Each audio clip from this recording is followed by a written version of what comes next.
Damai sejahtera dari Allah menyertai kehidupan saudara sekalian. Amin.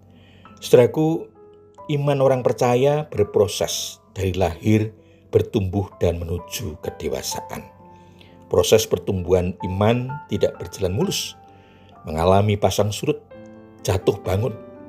Ada hambatan rintangan dalam pertumbuhannya, yaitu faktor dari dalam orang beriman itu sendiri. Apakah mau berjuang dan bertekad untuk menjadi dewasa atau tidak? Faktor dari luar, tantangan, hambatan, dan musuh yang akan menjatuhkan dan bisa saja membuat iman layu sebelum berkembang atau mati. Kalah oleh lawan yang berjuang untuk menjatuhkan, yaitu setan atau iblis. Oleh karena itu, iman perlu dirawat, dijaga, diberi makan dalam pertumbuhannya, agar terbebas dari halangan, rintangan, bahkan bertumbuh semakin kuat, kokoh, dewasa, sehingga mampu mengalahkan musuh-musuh yang menghadang dan merintangi perjalanannya. Siapa yang menjaga dan merawat iman orang percaya agar dapat bertumbuh sampai dewasa dan mampu menghadapi segala halangan rintangan hidup?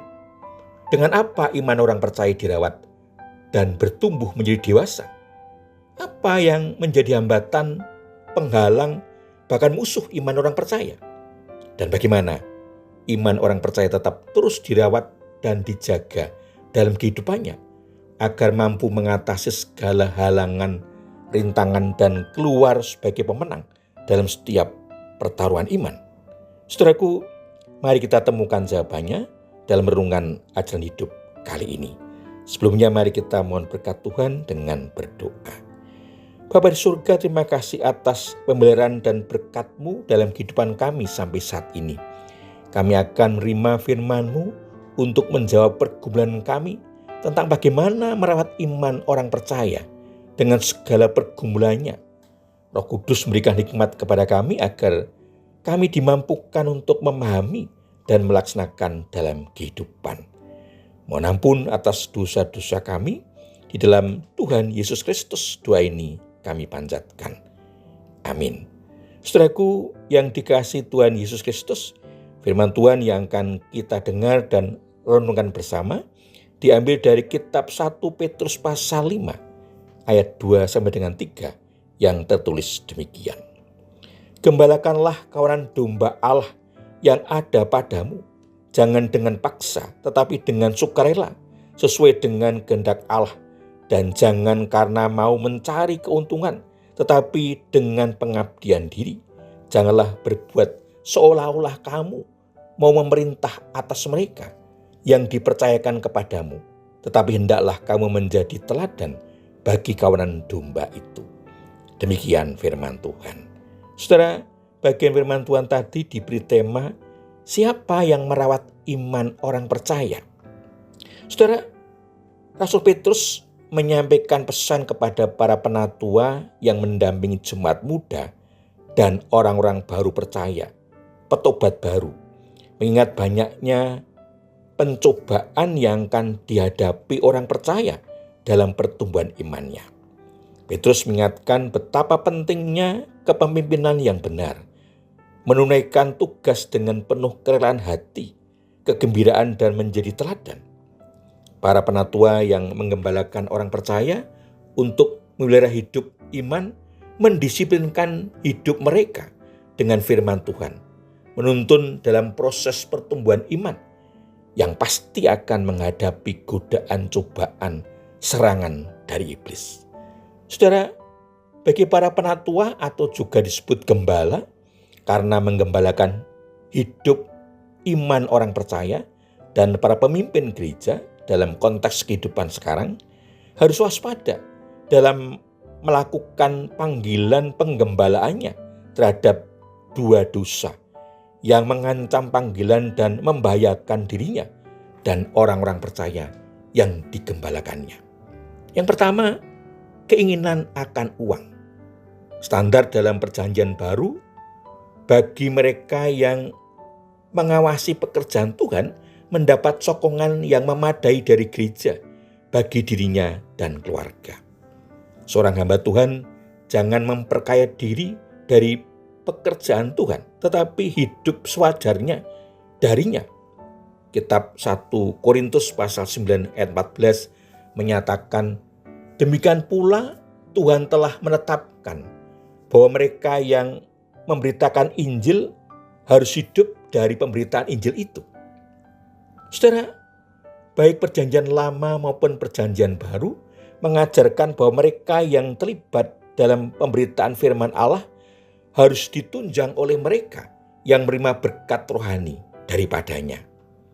Hamba-hamba Tuhan yang tergoda untuk memperkaya diri melalui pekerjaan Tuhan membuka diri untuk melakukan dosa, keserakahan, melakukan kompromi-kompromi, mengambil bagian yang bukan haknya. Itu semua demi memperoleh uang. Mereka mengurangi tuntutan firman Tuhan, standar pelayanan yang benar, dan tidak melakukan sepenuhnya prinsip-prinsip kerajaan Allah dalam pelayanan. Yang kedua, keinginan untuk berkuasa.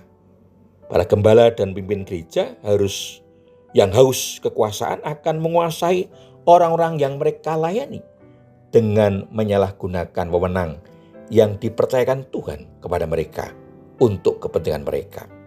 Seorang gembala seharusnya menjadi teladan bagi jemaat yang dipimpinnya dalam iman dan pengabdian kepada Kristus. Pelayanan yang rendah hati, ketekunan hidup dalam kebenaran, ketekunan dalam doa, dan ketaatan pada firman Tuhan. Bukan sebaliknya, tidak bisa menjadi teladan dalam hidup iman, ketaatan, dan pengabdiannya kepada Tuhan Yesus, Juru Selamatnya.